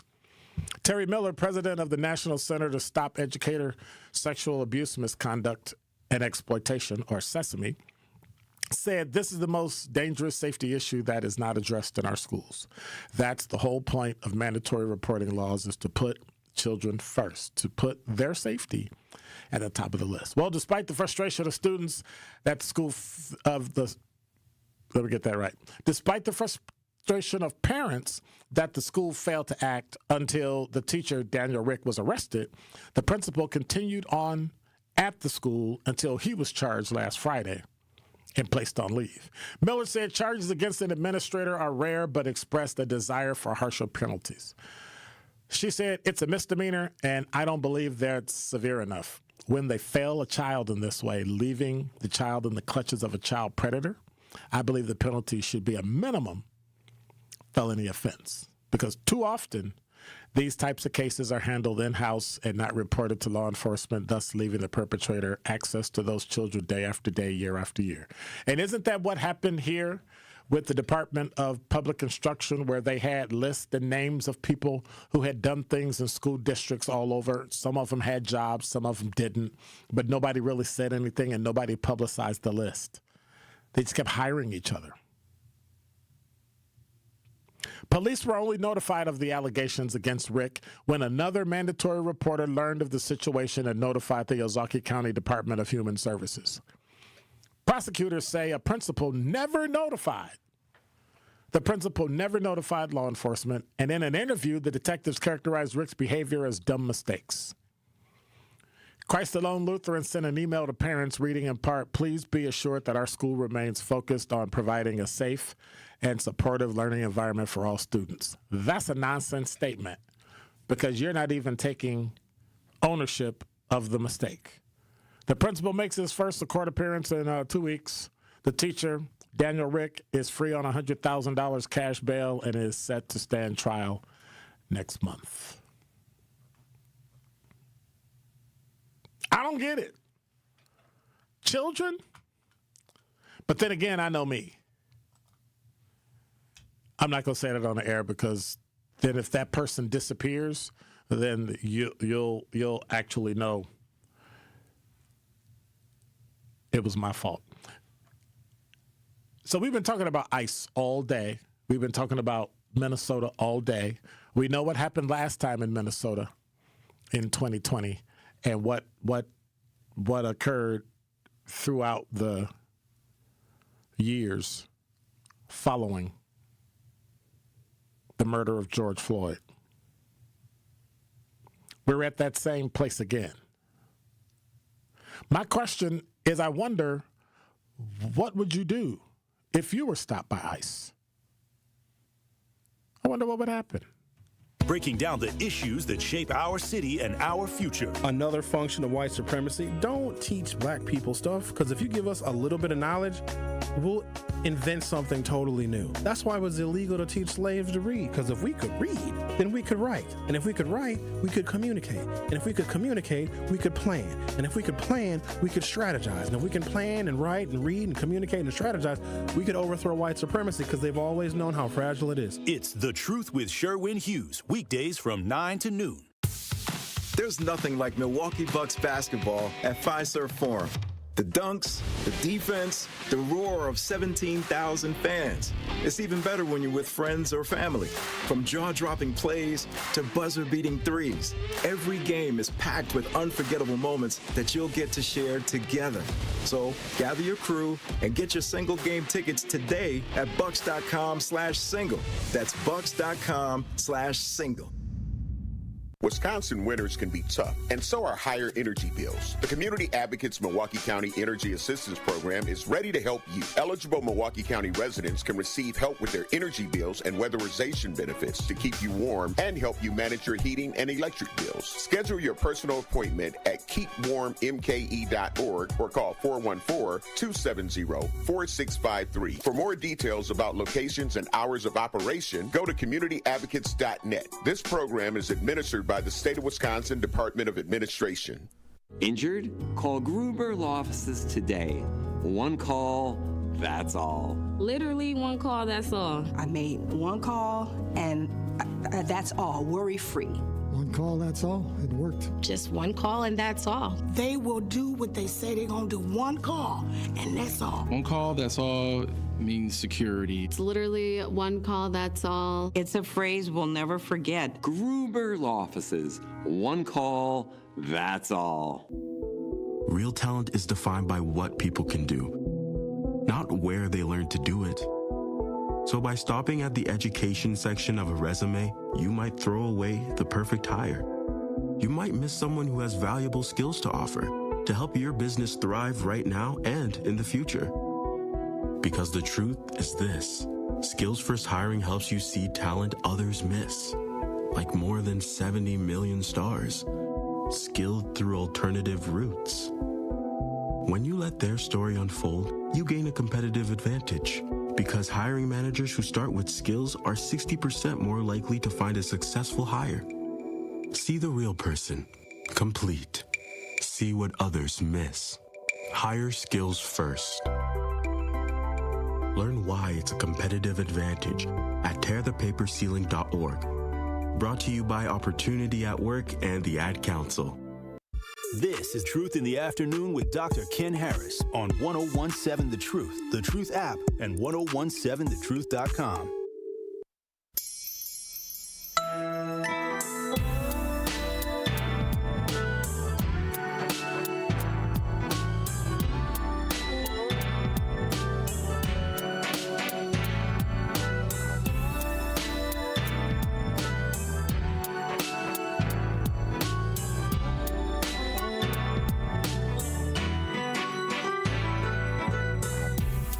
You're listening to Truth in the Afternoon. I'm your host, Dr. Ken Harris. 833-212-1017 is the number.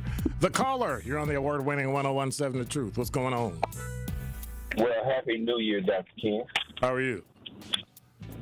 Very been a long time since I spoke to you. Doing awesome today on this more spring-like evening. Yeah, it's like, did you go out of town or something? No. I actually have been in town, but very busy. So because I was gonna blame you for all the warm weather. I was gonna say thank you. I would love to be somewhere in warm weather. I have some friends who are calling me from warm states. I'm very jealous. Yeah. This very sad situation is something that in my opinion, has been growing ever since we heard the current president say he could shoot somebody in the middle of the street. I feel that the citizens of Minnesota have been advised wisely by the governor to do whatever they're going to do in a peaceful manner. And I think that the training of these people is probably not on the level of most law enforcement. That is not true. Definitely not. That is not true. That is not true. You are incorrect 100%. Doesn't matter.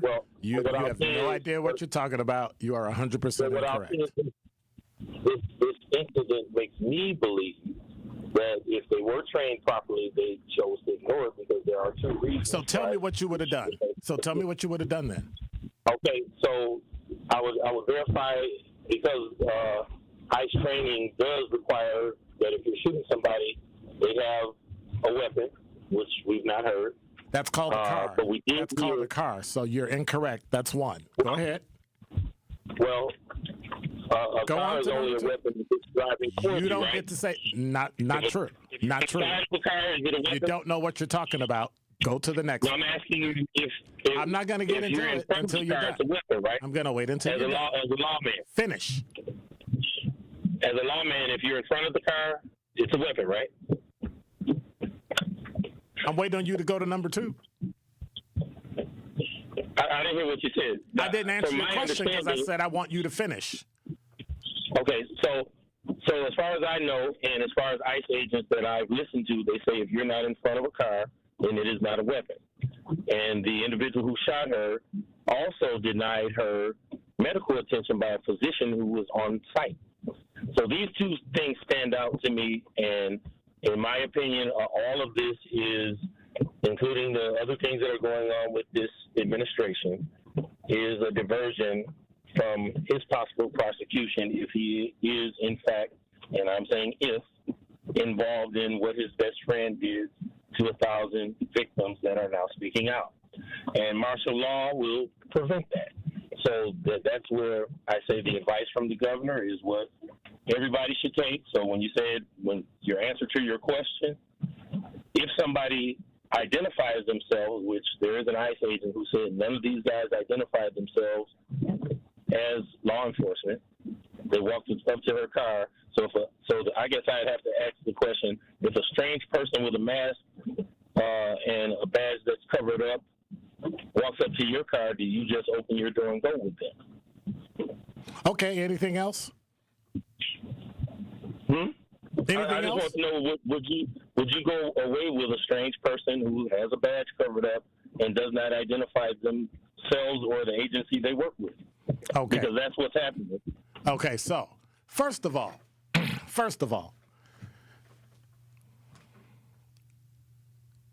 to understand what occurred, you don't know. Number 1. Number 2, you have video from multiple angles that shows what you think you might know, and then you make assumptions and fill in the blanks for all the stuff that you don't know, which is incorrect. Because none of us know. They're investigating it. That's why they're investigating it. So they can get all the evidence and all the witnesses. Okay. Number 2, you, just like I, can't say whether or not that officer that was actually in front of the car, because you could literally see him in front of the car, because there were 2 of them there, whether or not he felt that car was going to hit him. Because you don't have any law enforcement training, and you've never been trained in firearms from a law enforcement perspective, you can't second guess. Maybe another law enforcement officer can second guess, but you can't second guess as general public whether or not an officer should or shouldn't or could or couldn't. The split second it took for her to step on the gas and him to pull his gun was about a half a second at the same time. And he fired. Should he have fired? Should he have not have fired? I can't say. That's what the investigation is going to find out. If the FBI finds out that he created jeopardy or he was in the way and he could have avoided it and he didn't, the U.S. attorney will charge him and he'll get charged and he'll go to trial. And if he's found guilty, he'll go to prison. But to only put out information that supports your argument without looking at everything makes no sense. I don't know what ICE agent you were talking to, but they must not be worth their salt as it relates to being trained, because federal law enforcement gets trained in use of force just like local and state law enforcement. You're trained. You understand and know what all the law says everywhere, what your rights are within rules and procedures and training, all that stuff. Bottom line, nobody was in his brain. Nobody was in her brain. If she did it, what she did caused a tragedy to happen. What he did caused the tragedy to happen. Now watch this. Here's what I will complain about. The ICE agent had no business standing in front of her car. No cop in his right mind would stand in front of a car when a woman's arguing with another cop. You always stand off to the side. But that's a difference when you don't do traffic and you're a local law enforcement and you do traffic every day. It's the difference between a patrol officer that's on the city of Milwaukee streets and a patrol officer who's a deputy sheriff out on a highway. Being on a highway and parking on a highway and doing traffic on a highway is a whole other animal I can't do. I've never been trained for it. Couldn't do it. I'd probably end up getting hit by somebody because I'm not good at it. It takes training. Now, in that instance, the ICE officer should not have been standing in front of the car. That being said, she shouldn't have stepped on the gas. She should have simply cut it off and stepped out the car. So there were multiple failures. But you don't tag the person that lived and say, well, you're the only one here, so we're going to hold you responsible. They got to investigate it, and they have to look at it. That's all we can do. I'm not taking sides. We're not talking about the Trump administration and all the. At some point, we just need to come to grips with the fact that the investigation is going to wear out. And if this officer, who should not have been standing in front of the car to begin with, and that's a rookie mistake by a federal law enforcement officer who probably didn't do a lot of city work anyway. It's just a different type of training. But they've all been trained in deadly force and understand and know exactly what it is they're supposed to be doing. It's unfortunate. The law's going to play it out, and hopefully it'll be done sooner than later, because they're still protesting, and I'm looking at it live. They're still protesting over the shooting, and they're all downtown, and I don't think it's going to get better before it gets worse. And now for the final traffic check of the day, here's Debbie Lazica. We've got a few issues. Broken down vehicle on 43 heading, let's see, this is on southbound heading in the Marquette. It's off on the right shoulder, but we've got backups heading through that area, basically from Keefe all the way down through the Marquette and over the high-rise bridge. On 4394 southbound, right about at Beecher, we've got the right shoulder blocked with a crash there, and continuing delays all the way down to the KK River crossing.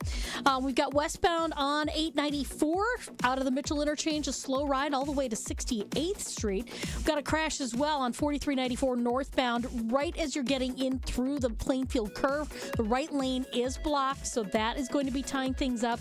It just happened, so it's going to take a little bit for the backups to start, but they're going to be there. We've got delays southbound on the bypass as well, just south of Greenfield Avenue, all the way down through the Hale, all the way to Loomis. And checking the TMJ4 Storm Team forecast tonight: scattered rain, isolated thunder showers, mostly cloudy and breezy, a low of 37. Tomorrow, slight chance for morning rain-snow mix, becoming partly cloudy, a high of 43.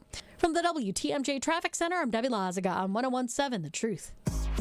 Don't touch that dial. More of Truth in the Afternoon with Dr. Ken Harris is next on 1017 The Truth, The Truth app, and 1017thetruth.com. When I was diagnosed with Hodgkin lymphoma, I had so many questions. I didn't even know that it was cancer. Now I do. It is cancer. Blood cancer. It's actually one of more than 100 different types, and they're all treated differently. Now, unlike some other forms of cancer, usually there's no tumor. You can't screen for it to prevent it, and the symptoms can look like other things, so it could be hard to diagnose. I had a fever for weeks. I was so tired all the time. I didn't feel like eating or doing anything else for that matter. And I know that this can feel scary. But if you know what to look out for, you'll know what to tell your doctor. And you'll feel more empowered to take the next steps. Like getting in touch with the people who know the ins and outs and can help with everything blood cancer related. Blood Cancer United. They work one-on-one with each person who reaches out to answer questions and offer resources.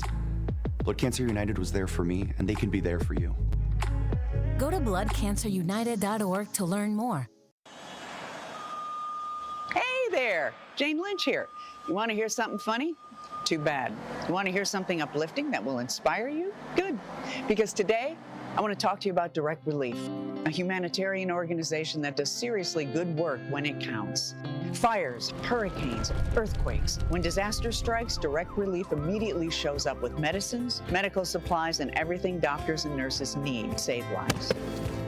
Let's ship her out! Every day across the United States and around the world, they're making an enormous difference. If someone needs help, Direct Relief helps. No politics, no red tape. Hey, what you doing over there? Oh, I'm packing insulin for kids with diabetes. See, every box here is literally a lifeline for someone in critical need. So check them out at directrelief.org and donate if you can. You might just bring a smile to someone's face. I slept in a lot of different rooms, different beds, but none of them really felt like mine. I spent 14 years in foster care, mostly in group homes. And I never had much stuff because I always had to be ready to move.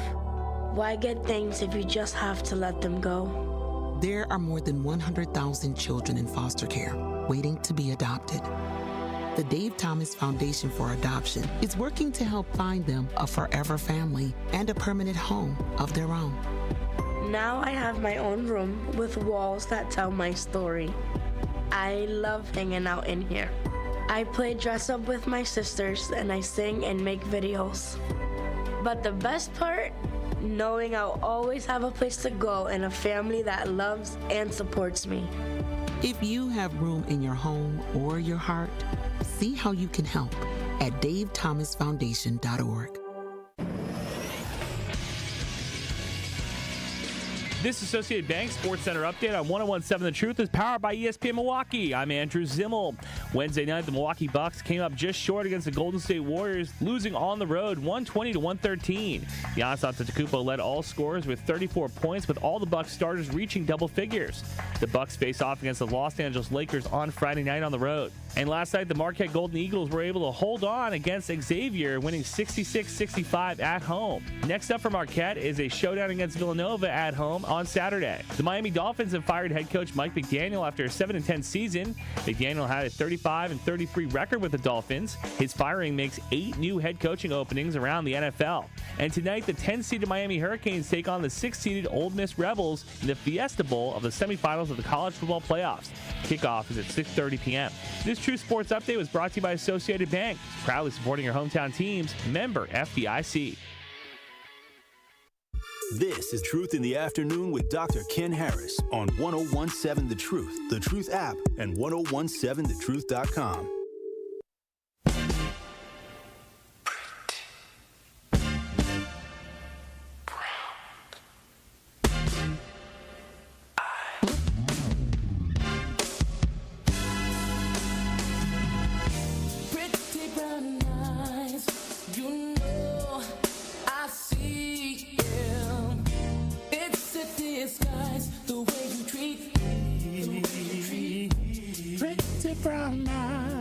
Yeah.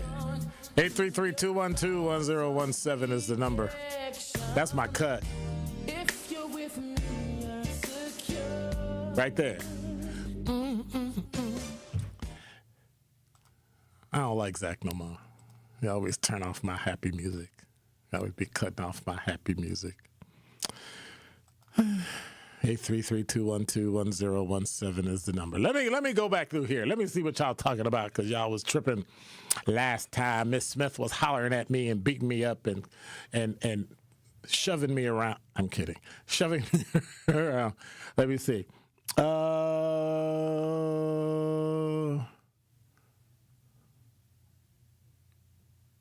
Miss Smith said, Melody, if you don't know what Renee Nicole Good was doing, then maybe you shouldn't make comments like you do. Reginald said property owners in Minnesota increase in pay forward several months of property insurance premiums. I definitely would. Yeah, you better. Increase the property. Well, I don't know if I would, because if the insurance company pulls out, you don't have no. Anyway. B. Bruce said, jump out, Ice Boy should have never jumped in front of her car. He didn't jump in front of her car. He walked. Anyway, go watch the video. Reginald said, I'd ask Ice while in detention camp about what's for child. Y'all silly. Yeah, I need Dr. Ken's playlist posted on all socials. I guess we could do that. Better yet, I know what I'll do. We can create a Spotify playlist of all my music. And then you can just follow the playlist. We could do that. I'll work on that. Africa Queen said, Dr. Ken family has a wonderful pizza evening. It's time for the 5. Africa Queen. Yeah, don't nobody watch the 5:30 news anymore. What's wrong with you? We got streaming. You can watch it 24/7. You gonna turn away from my show to watch streaming? Damn. What? Oh, let me check the talk and text line, because I've been remiss. Brian says, what are your thoughts on the report that ICE agents are only required 47 days of training?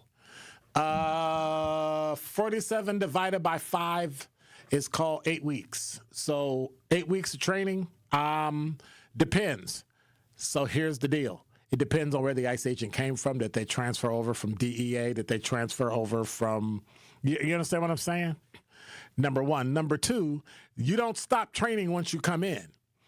The guy that did the shooting had 10 years, and every year you have to have a minimum amount of ongoing training. You have continuous training every year. It's called in-service. So when you say that, for instance, Wisconsin says you need 24 hours per year to keep your law enforcement certification if you're a certified law enforcement officer in the state of Wisconsin. Milwaukee police gave you like 40. So you usually had way over what you needed. But the minimum is that. That's 3 days every year, minimum every year. So if you're on for 30 years, that's 30 extra days, right? How many weeks is that divided by 5? That's 6 additional weeks of training. So you can't just listen to what people say, because what the media will do is break it down to its lowest common denominator or divide it out so it looks, they'll do whatever they need in order to make it look or sound worse if they're against the police or against a certain person. So you can't really believe that. Wayne said, Dr. Ken, I find 2 things troubling from the reports. She was being told to leave and get out of the car simultaneously. Second, they were on a one-way street with 2 lanes. Was she really blocking traffic as reported? We see multiple cars passing in a free lane. I think what happened is you're seeing after everything happened, and there's some stuff that happened before that caused them to actually stop her. So I think what happened is she was initially told one thing, and then she was told to get out the car. That is part of what I was explaining to Zach and Kyle not too long ago. When you have a stop, any stop under these conditions will be considered in my brain as a command officer a high-risk stop. If it's a high-risk stop, then there's a way to control that by the way you approach, what you say, who's in charge, and I said it. Part of the problem was that there were multiple people talking to her at one time. Multiple people cause confusion. Confusion causes fear. Next thing you know, people freak out, drive away, and end up getting killed. So that's going to play a part in that. They're going to investigate that. They messed that up. They messed it up. So in the instance of people talking about they didn't know what they were doing because they weren't trained, they're not trained as urban law enforcement officers. They're there to apprehend, number one. Number two, I heard that people said that ICE didn't know what they were doing. ICE been doing this for 30 years. Obama threw 3.1 million people out the country. 3.1 million people. Over 4 years. 3.1 million. ICE has been doing this. See, part of it is that people want law enforcement to do their job. They just don't want to see how it's done. And now that you see how it's done, people don't like it, so now they want you to do it different. And when you do it different, the job can't get done. And when the job can't get done, lawlessness occurs. And so now that's what we have. So you can only have it one way or you can have it the other way. Now we got lawlessness. Homicides are up. Crime is down because y'all done killed everybody that was going to commit all the crimes. No, I'm just but you're all right. So they made a mistake, Wayne. She was asked to leave and stay at the same time. That's a problem. Daniel said Al from Sherman Park was a car lethal weapon in Waukesha Christmas Parade with Darrell Brooks. That's not a good question, and that's not a good answer to the question. It was not. It was him driving. The point I'm trying to make is this. A car is a lethal weapon depending on how it's used. Just like my hand is a hand that's used to do pull-ups and push-ups and sit-ups and shake hands until I ball up a fist and punch you in the face. Is it a lethal weapon? It depends on how it's used.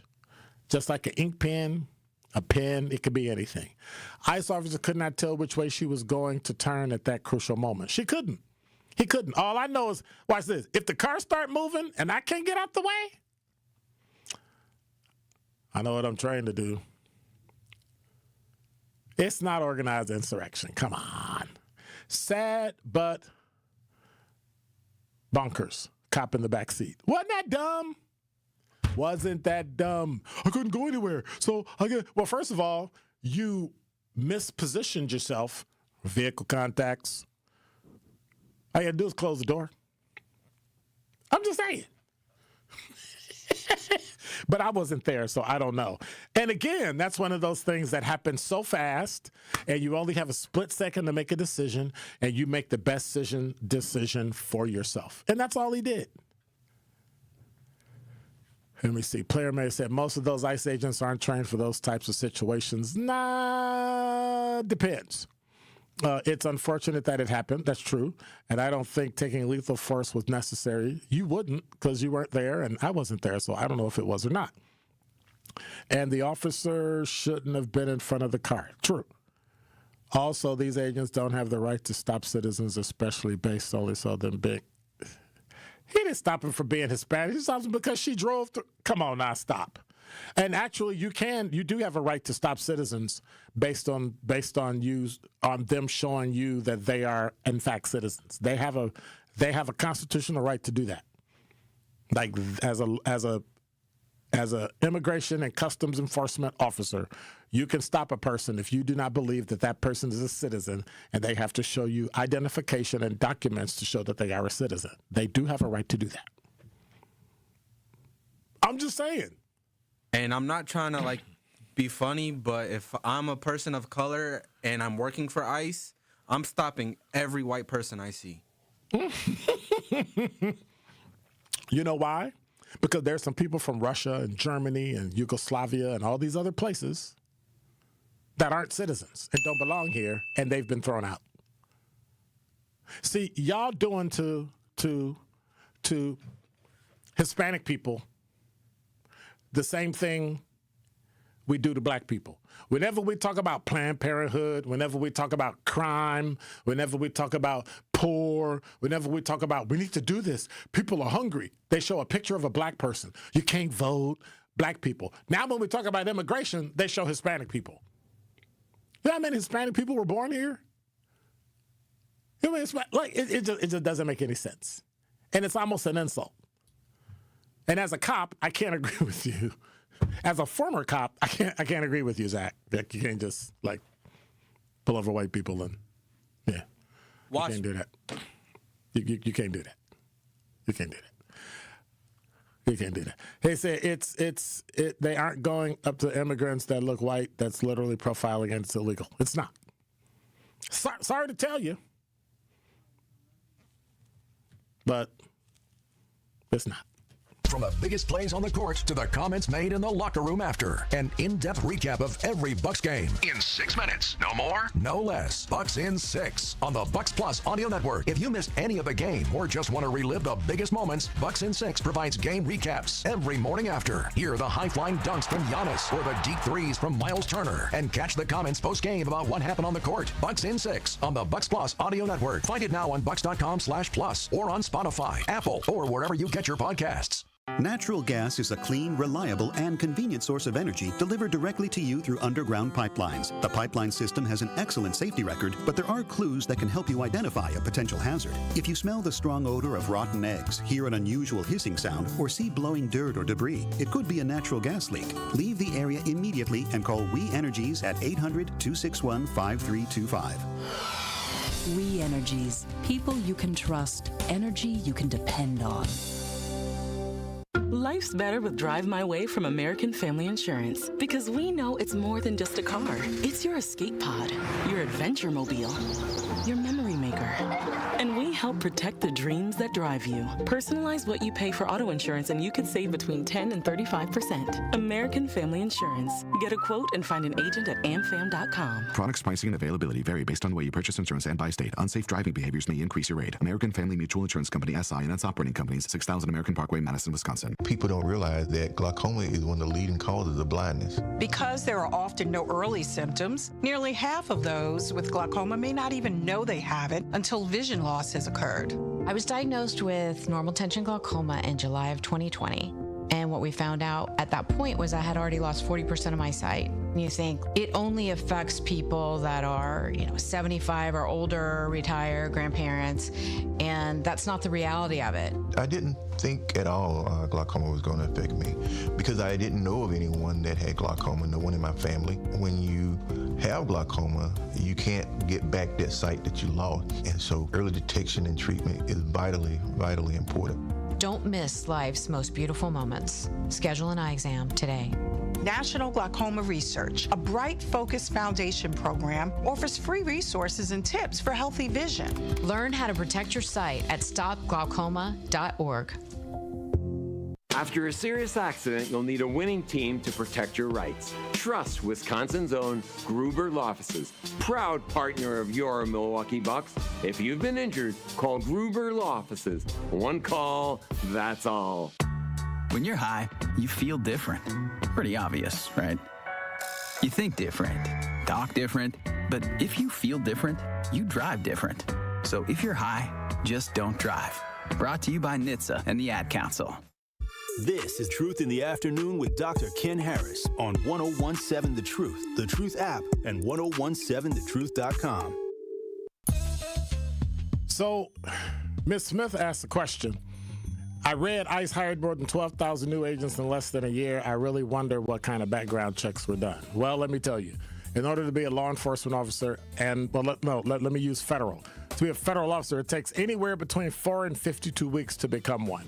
They do a background check where you have to have a security clearance of at least confidential or secret. That by itself takes 3 months all by itself. So interviews, it's all competitive, background, all that, medical. It takes at least a year. So they didn't just roll off the turnip truck and say, hey, you're hired. That's not how it works with federal nor local law enforcement. So, yeah. But thank you all. I appreciate you. Make sure you hang out tomorrow. It's Pop Off Friday. I got so much stuff to pop off about. I'm going to try to find something different to pop off about. I'm going to pop off about Quanda. I'm going to pop off about Miss Smith. I'm going to pop off about B. Bruce and Curly Q and but I just want to say thank you for hanging. Thank you for listening. Thank you for being here. Sandra, call me earlier tomorrow so you can actually get on. But I appreciate each and every one of you. God bless. Take care. Be safe. It's raining. The analysis is coming up next, so make sure you hang around, and that'll be here tomorrow. We got basketball. It's just great. Just hang around all weekend. Hey, I'll see you in 22 hours. I'm out. Be quiet.